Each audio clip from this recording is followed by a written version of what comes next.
Brett McKay here, and welcome to another edition of the AOM podcast, which since 2008 has featured conversations with the world's best authors, thinkers, and leaders that glean their edifying, life-improving insights without the fluff and filler. The AOM podcast is just one part of the McKay mission to help individuals practice timeless virtues through thought, word, and deed. Also, be sure to explore our articles in artofmanliness.com, read the deeper dives we do in our Substack newsletter at dyingbreed.net, and turn our content into real-world action by joining the Strenuous Life program at strenuouslife.com. Now on to the show.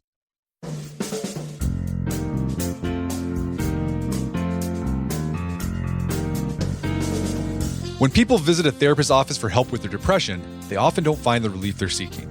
That's because much of the counsel that is traditionally given doesn't offer the context people need to make sense of and preserve their mental well-being. Here to share these missing pieces of perspective and strategy is Dr. Scott Eilers, a clinical psychologist and the author of The Light Between the Leaves: 6 Truths Your Therapist Won't Tell You About Healing Depression and Trauma. Today in the show, Scott shares why the world of psychology doesn't always offer the most useful explanations for why people can sometimes feel alienated from their own lives. We then talk about insights Scott has gleaned from science, nature, and lived experience as to the mindset shifts and habits that can help you stay sharp, steady, and engaged in life, whether you're struggling with chronic depression or just adrift in a low-grade funk. After the show's over, check out our show notes at aom.is/leaves.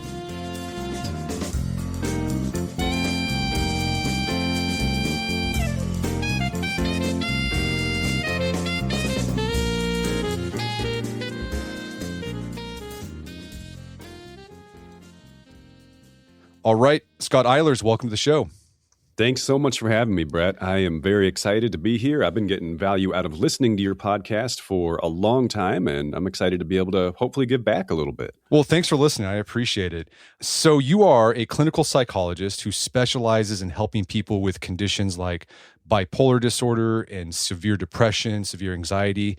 You got a new book out called The Light Between the Leaves: 6 Truths Your Therapist Won't Tell You About Healing Depression and Trauma. And basically you share insights from your career, but also from your own life. You talk about in the book, you began your career as a psychologist because you were trying to seek treatment for your own depression. Can you walk us through your history with depression? Yeah, that's exactly right. The first time I distinctly remember feeling a deep sense of depression was in 7th grade. I think that probably wasn't actually the first time I experienced it, but you know how childhood memories are. They can be a little bit foggy. I know I was never exactly what you would call a happy child, but there was one distinct moment. I will never forget it. And it just came out of absolutely nowhere. It was in swimming class. So I'm in a, swimming pool with my buddies in school. And all of a sudden I noticed I just didn't feel any happiness. And it wasn't even like I was bored or disinterested. It was like it was gone. Like my ability to connect with anything resembling a positive emotion was just shut down. And it came out of nowhere, and it didn't seem to be about anything. I felt like someone I loved had just died, but nothing had happened. And I was baffled and scared. And I remember I kind of like crawled out of the pool and just like sat on the edge with my head in my hands, and I could hardly even talk. And my friends were like, "What, did something happen? What's wrong?" And I didn't even know how to answer them. And I remember I just went home and just like laid in bed all day. And I had no idea what was happening at the time. Only with the benefit of hindsight am I able to say, oh, that was a depressive episode. And that, it didn't go away that day. It lasted quite a while. That first one lasted for weeks. And then at some point, I don't necessarily remember exactly when or why, it went away. And I felt good again. And I wanted to go to school, and I wanted to see my friends. I wanted to do sports and do stuff. And I was like, okay, that was weird. I'm glad that's over with. Little did I know, I was going to be experiencing those on and off for the next 30 years. And that's kind of what's been going on since, is typically there's no rhyme or reason to it. And this is how it is for most people with a cyclical mood disorder. So like major depressive disorder, bipolar disorder.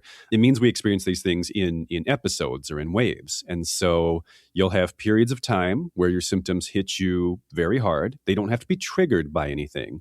That's a common misconception, because people will say, like, what are you depressed about? And there's not always an answer to that question. But as an individual who does deal with chronic depression, there are simply periods of time in my life where I become pretty much unable to feel good about anything. And for most of my life, I would be very non-functional during those periods, disabled by them basically, until I started to learn some tricks to stay functional and to navigate them, basically. And yeah, as you mentioned in the intro, that's the main reason I got interested in the field that I did. I thought, now that I know, okay, this is a mental illness, I should probably study this. And if I can also do that for a living, hey, win-win. I can fix my own problems and help other people. And every time I'd get, started in undergrad, getting my bachelor's, master's, doctorate, started working in the field, and I kept waiting for the moment when I was going to start to hear stuff that would help me, because that's always been my barometer. Would this skill, knowledge, piece of information, whatever it is, would this have helped me at my lowest? And about 90% probably of what I learned in my professional education and in my training did not pass that litmus test. And then I was done. I was fully licensed. I was independent. And I still felt like I wouldn't know how to help me. If 15-year-old me walked through my doors right now, I wouldn't know what to do with that guy. So I've sought out a lot of other just information and strategies since that time, because I realized the field I work in does not have the answers to my questions. Not all of them anyway. And that's when I started working on things like, researching and writing and creating social media content, because I figured maybe I'm not the only person who feels this way. And that's kind of the brief summary of my journey with depression and how it relates to my career. Well, there's a lot to unpack there. The first thing I want to unpack and point out is this idea that your depression wasn't caused by something. Like you said, I think it's a common misconception people have about depression. It's like, well, if you're depressed, did you lose your job or did you have a traumatic childhood? And you talk about your childhood was pretty happy, like no abuse or anything like that, but you nonetheless still had these depressive episodes. Do we know what causes that? Like, why are some people prone to depression like you experienced? Yeah, that's a fantastic question. And really quick, I want to mention what you said about people asking why you're depressed. It's our terminology in psychology or in mental health. I honestly think probably needs a revamp. The same thing happens with anxiety, by the way. So depression and anxiety are diagnoses, right? Major depressive disorder, generalized anxiety disorder. However, they're also emotions, and they're emotions that every human being is acquainted with. Everyone knows what it feels like to be depressed or to be anxious. It's just that people who don't have a chronic mood disorder or chronic anxiety disorder only experience those emotions when they're triggered by an event or a stressor or a problem. And so I think what that results in is a lot of people think they understand these things better than they do. Because they think about like, man, I lost a job and I was horribly depressed for a while. And then I got another job and it got better. And so then they conclude, if depressed people would just get jobs, they wouldn't be depressed anymore because that's what cured my depression. And I don't think there's any malicious intent there. I think this is just a person not realizing that this same word is being used to describe two very different things and thinking that what worked for them would also work for someone who is chronically depressed. And unfortunately, while employment can be one of many, many things that can help with depression, it is most certainly not a cure-all. So, but your question then was like, basically, then what is this? Why does this happen to people? And that's been one of my big disappointments in my field, honestly, is we don't really know. We know some of the cause some of the time. There definitely appears to be some, chemical or biological component to it. There are two neurotransmitters or brain chemicals that facilitate communication between your neurons or your brain cells. Actually, three, really, that seem to be implicated in many people's depression. And they are dopamine, and that's sort of like your reward chemical. So dopamine is the neurotransmitter that is used to produce feelings of like joy or achievement or accomplishment. So, you build something or you get a good grade on a test and you look at what you've done and you say, yeah, I did a good job at that. And you get that good feeling, right? That's dopamine. Serotonin is usually a little bit more associated with anxiety, but it has some implications with depression as well. And serotonin is a neurotransmitter that makes you feel calm, relaxed, peaceful, at ease. It gives you that kind of just, life is good, I'm pretty content kind of feeling. And then norepinephrine is more about regulating your physical functioning. So it helps you with energy, it helps you have an appetite, it helps you fall asleep at night, wake up in the morning. And we do appear to see some disruptions in the functioning of these neurotransmitters in many individuals with depression. And that's where psychiatric medication often plays a role in managing these conditions. But the exact functioning and makeup of those neurotransmitters seems to vary a lot from person to person. And there seem to be some individuals with depression who don't really respond well to any medication, which kind of makes people think, is it not chemical in this person's case? So it's really, really difficult to pin down, unfortunately. And that's why we still, to this day, don't have a foolproof, like blueprint. We don't have a treatment protocol that has, like a 95% success rate the way a surgical procedure might have. Our most effective treatments for depression, and I would say there's three, by the way: therapy, medication, and physical activity. They're about equal in terms of efficacy. But all three of those, generally speaking, have efficacy rates of about 60%. So there's a large number of people, a large proportion of the treatment-seeking population that, for one reason or another, don't respond to one of those treatments.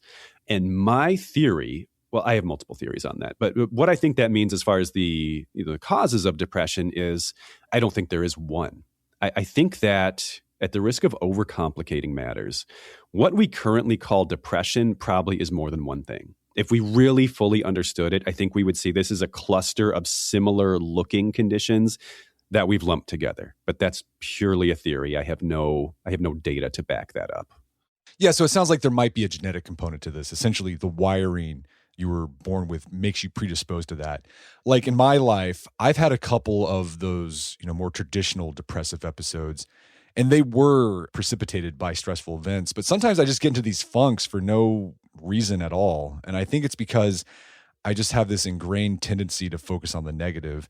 And I've gotten a good handle on it over the years, but I think I'll always have a disposition that's more melancholic than average. And so I don't think of myself as someone who struggles with depression, but it's like I'm part of that cluster of similar things.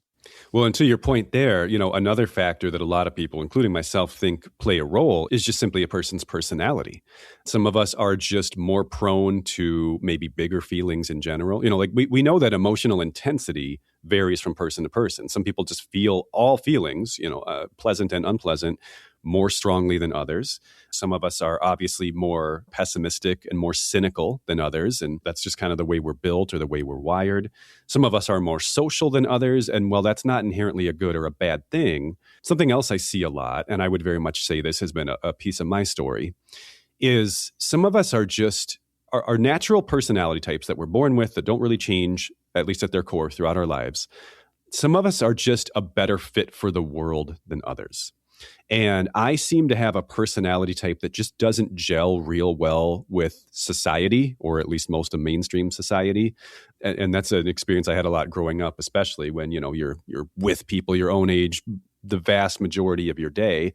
If you're kind of an introverted, quiet, pessimistic, cynical, naturally kind of moody type person, a lot of times people aren't real excited to be around you. And you have a hard time maybe, especially in like K through 12 years, maybe seeing the purpose of what you're doing, not necessarily seeing how the things you're spending the majority of your time on play in with, bigger picture life goals or just anything that feels good or fulfills you. You get pretty jaded and burnt out pretty fast. And so that's, I feel like, another piece of it for me. It's like, yeah, as you said in the intro, I would not lay claim to have had an unusually difficult life. I think that would be dishonest for me to say that, at least in terms of events, like things that have happened in my life. But I've just never really felt like I belonged here in a super easy, natural way. And it frankly takes me a lot of mental effort to do things that I think come naturally for most people. Things like going to school, holding down a job, keeping friends. I have to work really, really hard at these things. And I have to reframe a lot of my natural thoughts and reactions because they tend to skew very, very, very quickly towards nihilism, honestly. Like, why am I even doing any of this? What does any of this even matter? And I've learned that if I don't keep those in check, I pretty quickly just stop doing stuff. And that gets dark pretty quickly. So I think there very much is just a personality component to it as well. And in particular, how does that personality interact with the world and with the way society is built? Because I think most of us probably see that some people just have a personality that's naturally a better fit for sort of the norms of society and the expectations that get placed upon you. And for some of us, it just takes a lot more mental and sometimes physical effort to achieve those same outcomes. So you mentioned you spent 10 years getting an education. I mean, you got your master's, your doctorate in psychology, and then you didn't find the answers that you were hoping you'd find.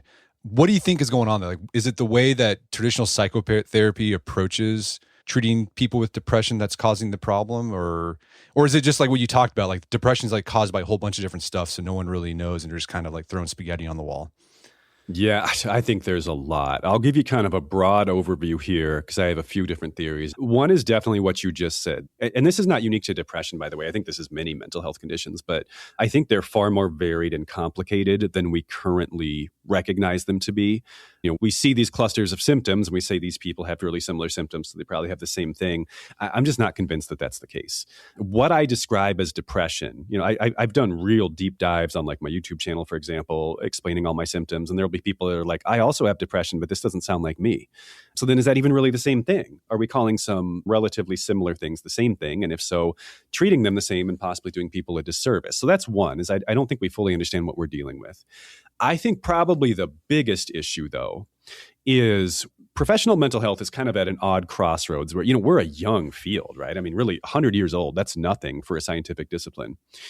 And we're at this odd place where we're trying to respect the work of people, pioneers in the field, people like Sigmund Freud, Carl Rogers.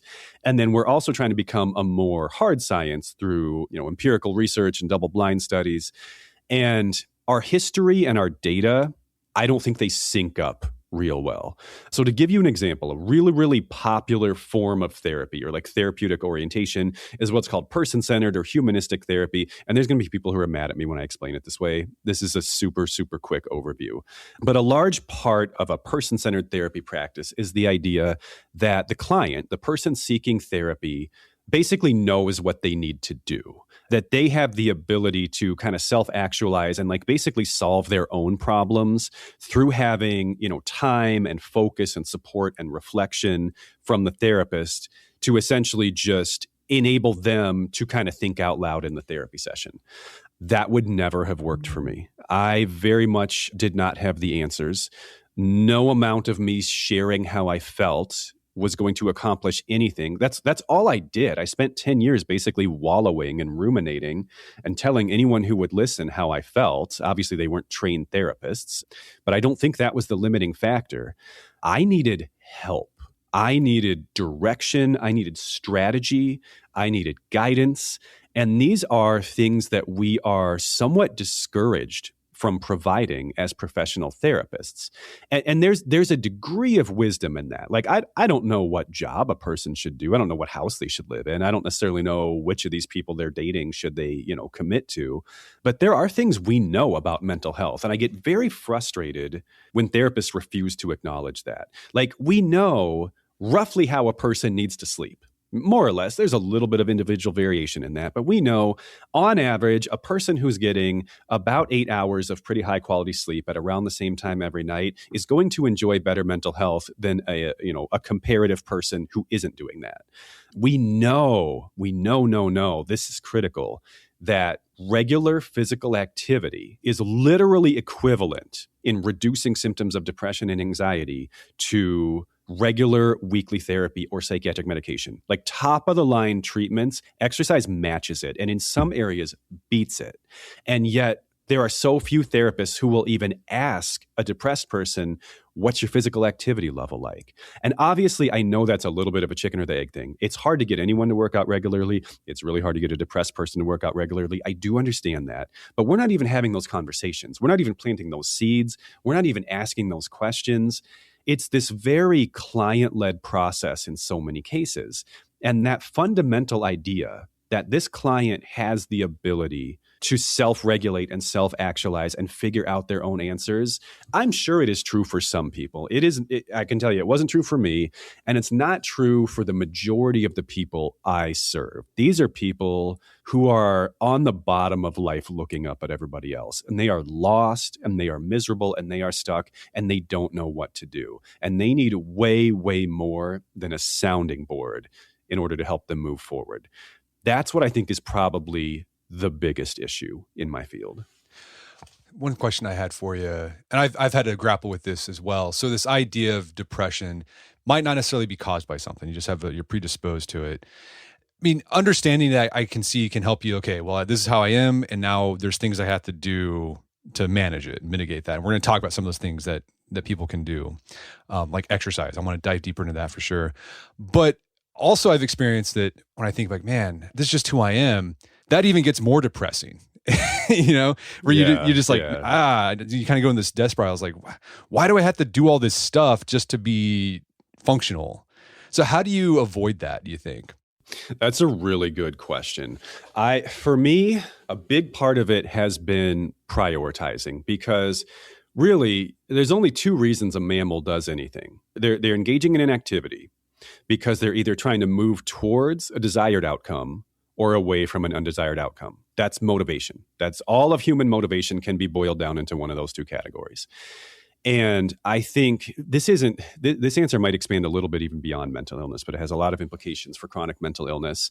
If we accept that premise and say, basically, everything worthwhile that I can do either makes me feel more good or less bad, then it simply becomes a question of, well, then what are my highest conviction actions? What are the things I can do that are going to move the needle the most? And I think it's really critical to think of that not just in the present moment, but as more of a cumulative outcome throughout your life.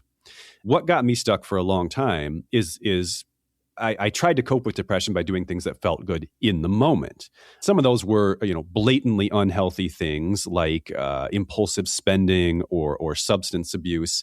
Some were things that don't necessarily appear unhealthy on the surface. Like I used to play a lot of video games. I don't really believe there's any direct harm in doing so. The problem is most of the things that feel best when you do them do nothing beyond that moment. They give you this big rush of acute pleasure, and then they're over and you're back to square one. And so for a long time, I was trying to, treat, air quotes, my depression by just doing lots of things that felt good. And I just felt like I was chasing something I could never hold on to. And a big perspective shift for me was thinking of how I allocate my time and my energy and my attention, not just what would feel best right now, but trying to measure those things in terms of cumulative impact. So like this morning when I woke up, well, I don't work out instantly when I wake up, but I work out in the mornings, right?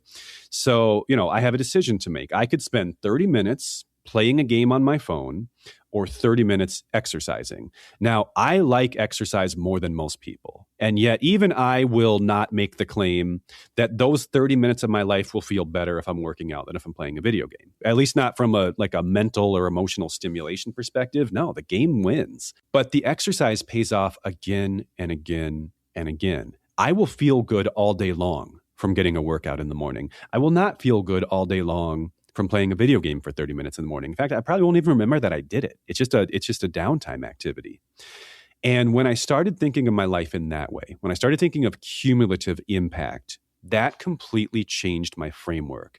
And once I realized these are high value activities because they produce not only some amount of joy right now, but future joy, I started to see everything in that realm, taking care of my nutrition, taking care of my sleep, taking care of my physical health, investing in relationships that matter to me. I really started to view all these things as almost like the equivalent of a financial investment. And, metaphorically, if I somehow came into $5,000 today, the most pleasurable thing I could do with that $5,000 today is spend it, but I'd spend it on a bunch of stupid stuff I don't even need. Whereas if I invested it, I get money for the rest of my life from that, from compound interest.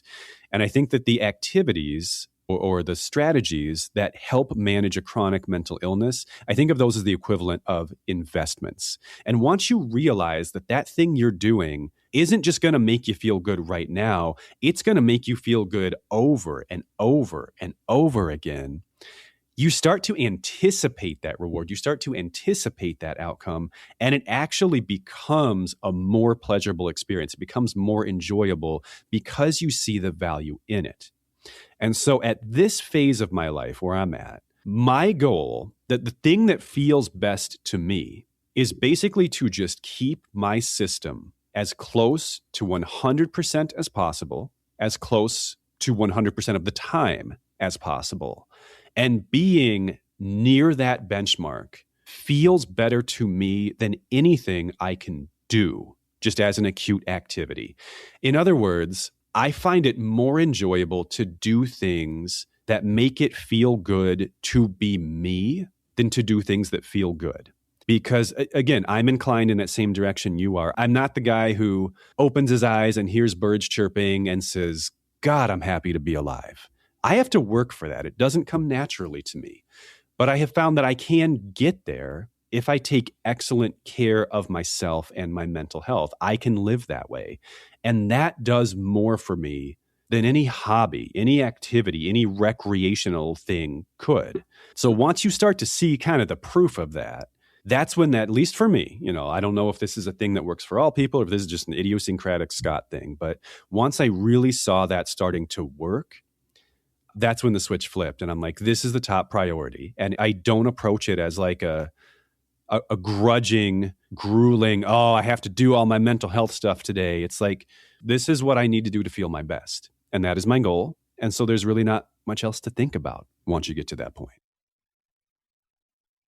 We're going to take a quick break for a word from our sponsors.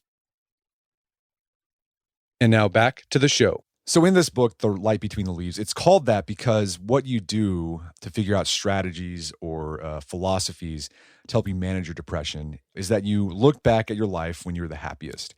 And a lot of the time, you're either at your family's cabin in northern Minnesota or your grandparents' farm. And you started thinking about those experiences and what they taught you, some metaphors that you observed from them that gave you insight on life.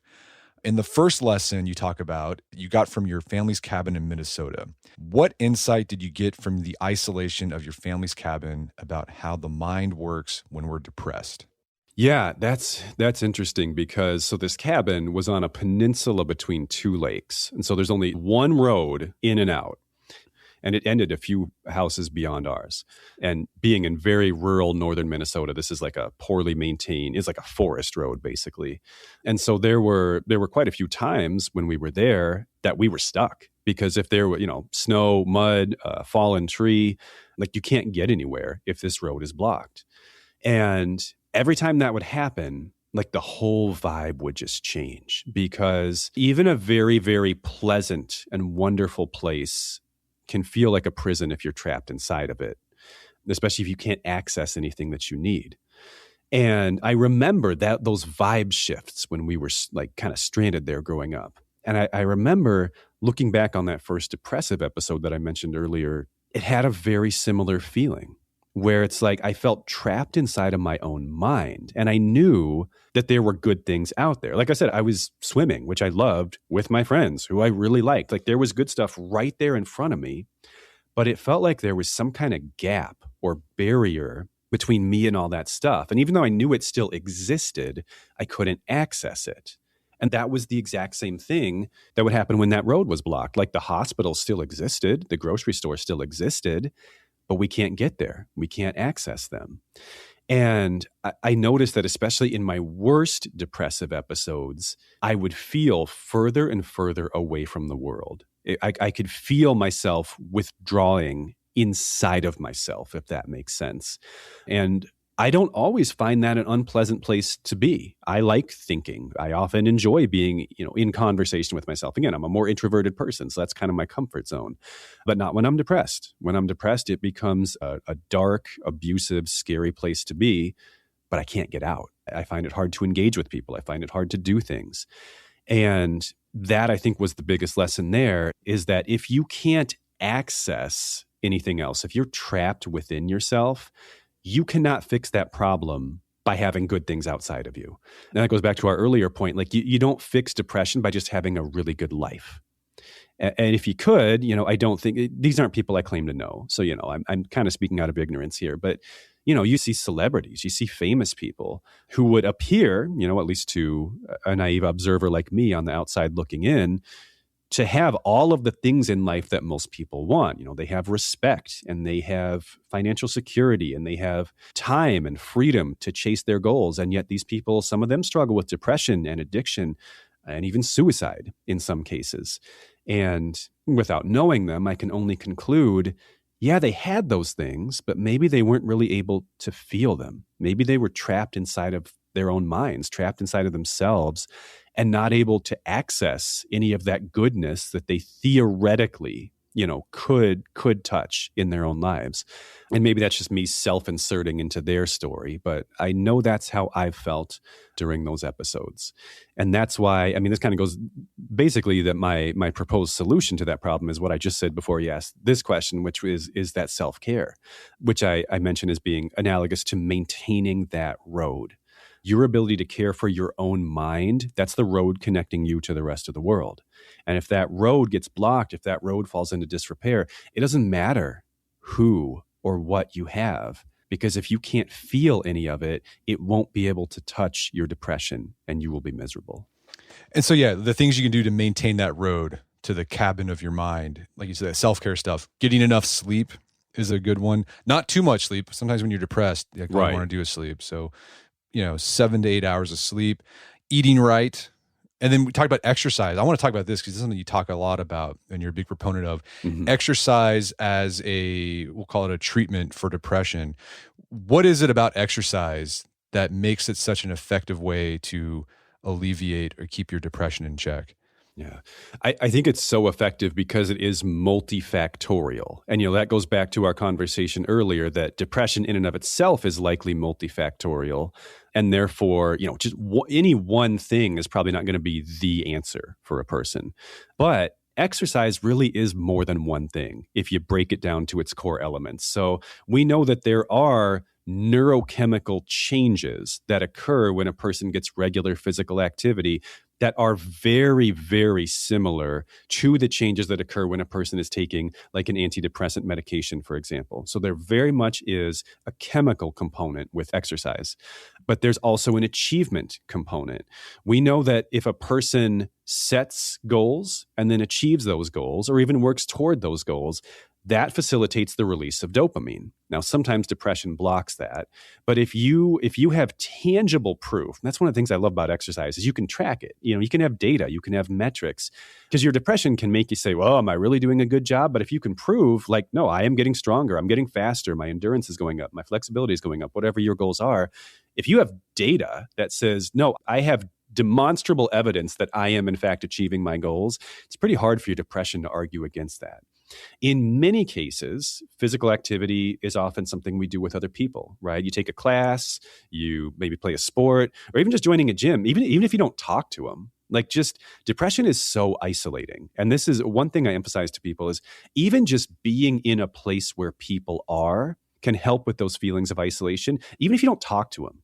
Just doing something and then looking around your environment and seeing there are other people here doing what I am doing gives you a little bit of a sense of connection to other people and to the world in general that depression can often take away from us.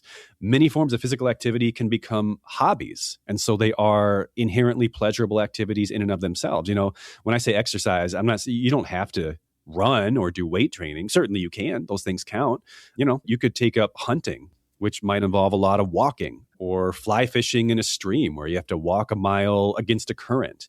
There's no reason it has to be an isolated thing that isn't also fun or enjoyable. So I don't believe in any, magic bullets, but I would say if you ask me, what is the single most impactful thing you have ever done for your own mental health? Easy answer, it is getting into regular physical activity, which I really didn't start doing until I was in my early 20s.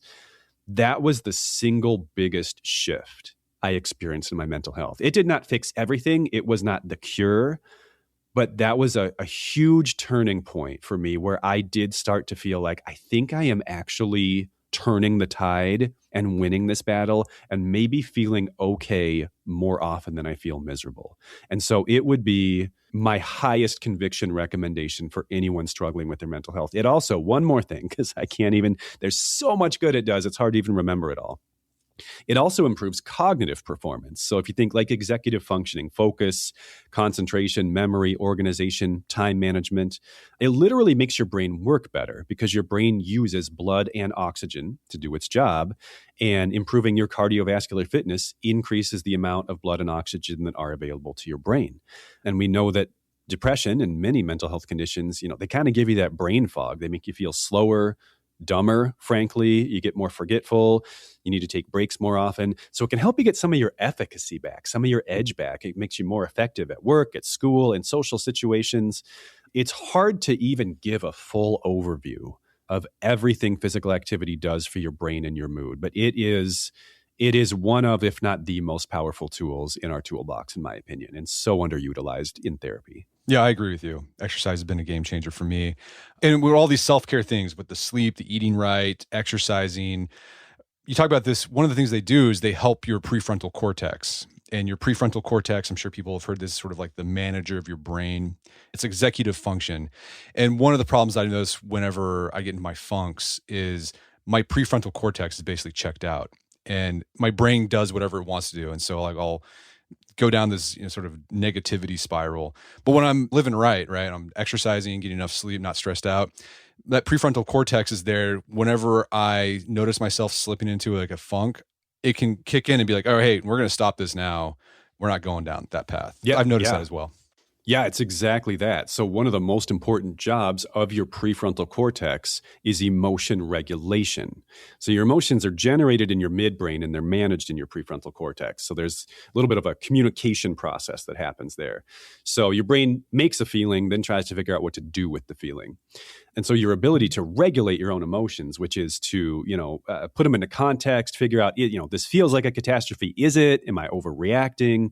What would be a skillful response to this thing I'm feeling that will help me feel it less and not screw up my life? These are all prefrontal cortex tasks. And when your prefrontal cortex is functioning properly, sometimes you won't even notice that you're managing your emotions. I've made the metaphor as a big former gamer. Anyone who's played any real-time strategies games will get this.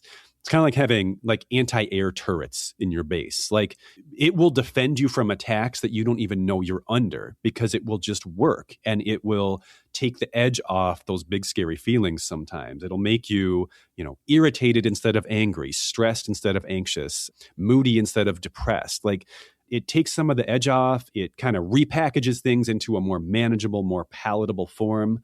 And that's why taking care of that road, taking care of your brain is so important because you will start to win some of your battles without even realizing you are fighting them.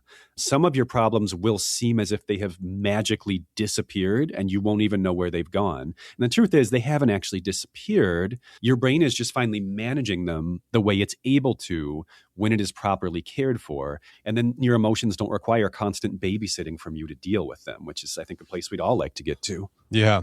And going back to exercise, like you said earlier, about as effective as psychotherapy and medication, but it's not that expensive. You can go out and take a walk or a jog. That's free. And unlike with medication where there can be negative side effects like, loss of libido, the side effects of exercise are all positive. That's true. And there's two other areas where exercise actually wins out over therapy and medication. One is the onset of relief. So if you look at therapy and medication, average amount of time it takes to start feeling better in either of those treatment conditions is 4 to 6 weeks. And so those first few weeks of trying a new, maybe get a placebo effect of like, oh, I'm feeling better because I'm in therapy or because I'm on this medication, but they haven't actually really started to do anything yet. Whereas with exercise, it's 2 to 4 weeks. And so you potentially feel better more quickly with exercise than with therapy or medication. The other area where exercise wins is lower symptom relapse rates. So now that might be a little bit misleading because that might simply be because it's easier to maintain. But if you get on an antidepressant medication, and by the way, I'm just going to give a brief aside here. I am in no way against medication. This is not an anti-medication conversation, but this is just the truth. If a person's on a medication and the medication makes them feel better, they basically have two choices. Get off the medication later and feel the way they used to feel, or stay on it forever. And I don't know that either of those are super appealing. Whereas like with physical activity, yeah, you should keep doing it forever because it's good for you. Like it's a beneficial thing to maintain. And so we see lower symptom relapse rates with exercise than with therapy or medication, probably because people keep doing it. It's not like it's magically, I don't want to overstate my case. It's not like fixing your brain structure or anything. It's continuing to work because ideally you're continuing to do it. And most people don't want to be on medication for the rest of their life. Most people probably also don't want to be in therapy for the rest of their life. That's not necessarily feasible, but we can stay physically active for our entire lives. And in fact, we should. And there are other reasons. I'm only approaching this from the mental health angle. Obviously, it goes without saying that there are tremendous physical health benefits for staying physically active as well. But I'm saying even if you only looked at the mental health side of things, it's still a pretty compelling argument. And there is a strong case to be made that is the most effective treatment, at least for mood and anxiety disorders. If you look at other things, maybe not so much. But for what we're talking about, you could make a pretty compelling case that it's the gold standard. All right, let's talk about another lesson that stood out to me, and it's the idea that envy is ignorance. And you got this lesson while you were fishing in the lake by your family's cabin. And you and your sister had only caught little fish, but one day you caught this big monster fish. And that got you thinking about what else might be lying in the dark depths that you couldn't see at the bottom of the lake. And you compare that to how people, especially people with depression, because they have that stronger than average negativity bias, they feel like they're just, they're more screwed up than everyone else. And they envy that other people seem to have better lives. And that just puts them into more of a funk. But they can't see to the bottom of other people's lives like you couldn't see to the bottom of the lake. Yeah. That's kind of a metaphor I've used to understand other people's lives. Now, especially as a therapist, I often obviously am privy to some of those deep, dark secrets. And that's just reinforced the idea that everybody has them, because many of the people I work with, you would never think there's anything going on based on, their family, their careers, their attire, their appearance. And so it's just an important reminder for me that everybody's got stuff. Everybody's got darkness you can't see. And you may not ever know what it is, but don't ever let yourself think it's not there, because that's going to draw you to some really problematic conclusions about your own life. And this is not the most eloquent way to say it, but I said it this way in the book. You know everything that sucks about being you, but you don't know what sucks about being somebody else. But something does. I guarantee you something does. You just don't know what it is. And you got to remember that there is something, so that you don't end up just feeling despair and hopelessness about your own life just because you know everything that sucks about being you. And so, any tactics that you found? You talk about this idea of identify, locate, and pursue to overcome this tendency. Can you walk us through that? Yeah. So that's about recognizing, what do you have in your own life that is already good? Because with that negativity bias, it is so easy for us to fixate on what we don't have and on what we see in other people's lives.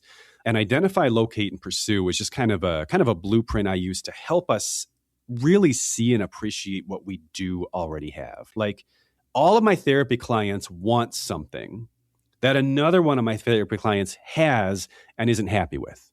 Like, I'll have a client who, has a big family, but, has no time to herself, no free time. And she's like, I just wish I had time to think and could just, go on a vacation whenever I want and didn't have to arrange all these things.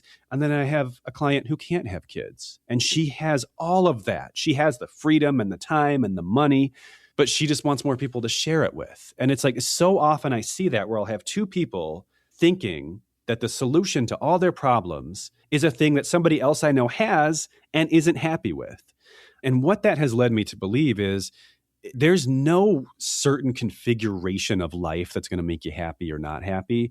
And the biggest dividing line is the extent to which people are able to appreciate what they do have and accept what they don't. Because there's no way to put a life together where you get all the stuff. You just don't. Like kids versus time. I know I made that example already, but it's hard to have a big family and a lot of free time. You kind of got to go one or the other there. Or time versus money is another one. Some people, I guess, have careers where they can make a great amount of money not working a ton. But for most of us, we either got to pick, do I want to, be able to achieve my financial dreams by working more and or harder than most people? Or do I want to appreciate the fact that, while money is tight, I have more free time, I have more autonomy, I have more flexibility?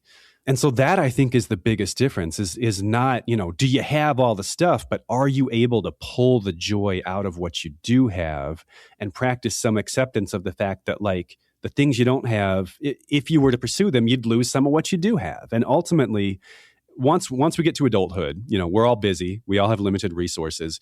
Almost every move you can make is a lateral move. Very rarely can you do something that just makes every part of your life better.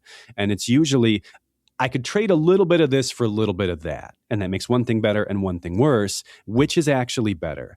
And I see people just constantly doing that, just trading and then being like, oh, I didn't like that, I should go back. Kind of reminds me of people. I know someone who kept moving back and forth from the city to the country. They'd live out in the country and they'd be like, I love the space, I love the nature, but I feel isolated. Then they move in the city and they're like, this is cool. I got people around me. This is vibrant. This is exciting, but I feel confined. I feel trapped. My space is too small. And they just go back and forth for like decades. And it's like, how do you not see what this is? Like, there's no perfect solution here. There's pros and cons to each, and you got to just pick one. And I think that's how most things in our life work, to be honest. And it's so easy to end up chasing something that just doesn't exist. Yeah. Some perfect, idealized solution. This reminds me, we've had Rick Hansen on the podcast talk about this idea of hardwiring happiness. And the big takeaway I got from him was when you do experience those good things, first off, like recognize, be open to those good things in your life. And they could be small things, like time with your kids, a good morning, like just even you have a house, you're alive, and like really focus on that and soak it in and think, yeah, things are actually good. They're not as bad as I think they are. I think that's a useful practice. It's basically counting your blessings, essentially. And it sounds cliche, but it's cliche because it works if you do it. So let's talk about another lesson. And this lesson that stood out to me was called Pull the Weeds. And this is about an invasive species of plant and also some mussels that were in the lake near your family's cabin that you got a lesson. I think we talked about this a little bit earlier about how things that look pretty or good and may not be that bad can actually crowd out the things that are better for you to manage your depression. Yeah, exactly. The mussels in particular is a perfect example because, so they're an invasive species. They're not supposed to be in that lake. This is the same lake we were talking about before. But what's interesting about them is they have a filtering effect on the water. And so they actually make the water more clear. And I loved how clear. I remember when I was a kid, there weren't mussels in there. And I actually I hope we get zebra mussels because then the water will be even more clear. It'll look like the ocean. And my dad was a big environmentalist and he was always like, no, you don't want invasive species. I never understood. Like, I get it if they're like poisonous or carnivorous, or like if there's direct harm. Yeah, I get we don't want that. But if all it does is make the water clearer, if it's a flower that grows in a field and looks beautiful, like what's the harm in that? But what I eventually came to understand is there's direct harm and there's indirect harm. And the reason that a lot of invasive species are undesirable, even if they don't do anything, even if they're not like killing other native species, is they take up space.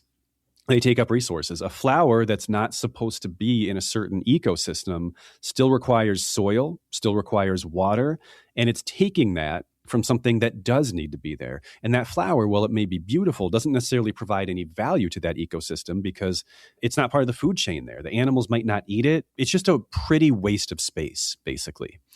And I think there are so many things in our lives that essentially function that way, that are invasive species and that are basically pretty wastes of space. The biggest one for me personally was video games.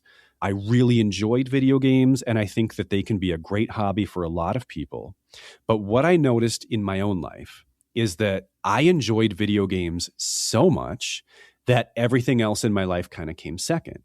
And all these fundamental, pro mental health behaviors that we're talking about here today, those are things that I had to kind of try to grudgingly jam into my day because I wanted to have several hours a day available for leisure time. Now, again, for me, that was gaming. For some people, that's going to be, binge watching your favorite shows, doing whatever on social media. This could be anything. But I think it's really, really important for us to all keep an eye out for what are the things in our lives that aren't actually providing value to our ecosystem. They might be, metaphorically beautiful, meaning this feels really good when you do it. And that's fine. I'm not saying you shouldn't have those things, but you want to be mindful of how much space they're taking up. Because as a therapist and a coach, one of the biggest things I hear from people when I try to give them guidance is like, I don't have time. And don't get me wrong, I know we're all busy. I know that this life requires a lot out of us. If you really look at even just the amount of time most of us have to work to make a living, it's a lot. And so I'm not trying to push back on that as in, you have 10 hours of free time a day. But the people who tell me they don't have time, to work out or to get 8 hours of sleep, when we really look at their day, there's usually several hours a day for most of them where they're doing something that just produces acute pleasure. And again, it's okay to have a little bit of that. But if that becomes a cornerstone of your routine, if that becomes a thing you need, if that becomes a thing you prioritize over actual like health necessary behaviors and becomes a reason why you don't do them, then your ecosystem is out of balance and your life has started to, or maybe has been taken over by an invasive species, by a thing that is growing unchecked and uncontained, and that can eventually take over your life, even if it's not something with a physiological addictive element to it, like drugs, for example. I identify as a video game addict. I believe that was an addiction to me. And even once I got to, a point in life where I had a career and a family, obviously I wasn't playing games 8 hours a day. It just wasn't physically possible. But even when it was something that was only a couple hours, it was the only thing I really looked forward to because it felt so much better to me than everything else I did. And so work and taking care of myself and even family to a degree, they started to feel obligatory. They started to feel like the things I had to get through to get to the part of my life that I really wanted to get to. And I hated that. I found that to be a miserable and unacceptable perspective. For me, it's like a full removal. I play games with my son and that's it. It was something I had to really, pull out by the weeds. And a short while after doing that, I realized that I was starting to rediscover the joy that used to only come from games in the other parts of my life, in my work, in my family, in my relationships, even in things like working out and going to bed on time. Those started to feel good to me because they weren't constantly being compared to this artificial source of stimulation and joy that provided me with, this incredible audio-visual experience that nothing consistent in a person's regular day-to-day life can really replicate.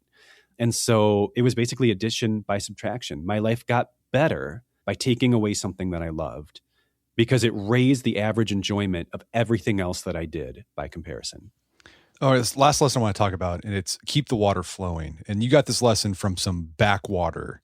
What lesson did this backwater in the river teach you about depression? So that one was a stream by my parents' house, and it was a pretty small stream. So there were places where there was no water flowing. And it's interesting because like a stream that has water flowing usually is very beautiful. It's this clean, clear, like pristine looking water.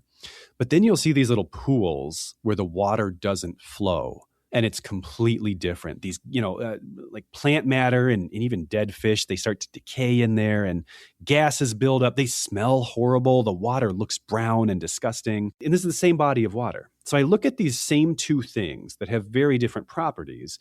And the only difference between them that creates that different outcome is that one moves and one doesn't move. And that is also something I have noticed in my own life. Is when there are periods of my life when I'm stagnant, when I don't really have a thing that I'm working on or moving towards, that gets dark quickly for me. That's when I start to fall into those patterns of kind of hopelessness and nihilism and like, why am I even here? What am I even doing any of this for? And when I have any goal to work towards, even if it's not, I talk to people about like uppercase P and lowercase p purpose. Uppercase P is like, why am I here as a human being? Lowercase p is like, it's not something that like helps all of humanity, but it's something that's meaningful to you. And as long as I have something that I am moving towards in life, that gives me the internal feeling of a flowing stream, of like things are getting cleared out and cleansed, and I feel like I'm moving in a good direction. But when I hit those patches of life where I can't find that and I lack that, I just feel stuck. I feel muddy. I feel gross. And so the lesson for me in that has been to try to always have something to be moving towards. It doesn't always have to be something grandiose. It doesn't always have to be something that benefits all of humanity, but just something that's meaningful to you. And when you achieve that, move the goalpost again and find something else. Because I think we all need that sense of achievement or that sense of purpose to feel like our lives are meaningful or worth living. And if we don't have that, things are going to get bad pretty quickly. Okay, so find a hobby. Basically, yeah. Yeah, that's basically it. And make sure the hobby doesn't become one of those invasive species hobbies, like video games. Exactly. So, I mean, you have a nice list here. Like working out can be a hobby in of itself. Like that's my big hobby. Of course. Reading. My family likes to backpack. I enjoy that. So find stuff you like to do, stuff that helps you feel like you're moving forward towards something and gives you some purpose, something to look forward to. Well, Scott, this has been a great conversation. Where can people go to learn more about the book and your work? Yeah, I got a few options there. So I'm pretty active on basically all social media platforms. I have a YouTube channel and a podcast of my own, which is just the videos from my YouTube channel with the audio extracted. I also post short content on Instagram, TikTok, and Facebook. My personal website is drscotteilers.com. That's got both my books on there. I also offer some personal one-on-one coaching. Those are the main areas to find me. Fantastic. Well, Scott Eilers, thanks for your time. It's been a pleasure. Thank you so much, Brett. I really appreciate it today. I hope people get good value out of this content. My guest today was Dr. Scott Eilers. He's the author of the book, The Light Between the Leaves. It's available on Amazon.com and bookstores everywhere. You can find more information about his work at his website, drscotteilers.com. Also, check out our show notes at aom.is/leaves, where you can find links to resources where we delve deeper into this topic.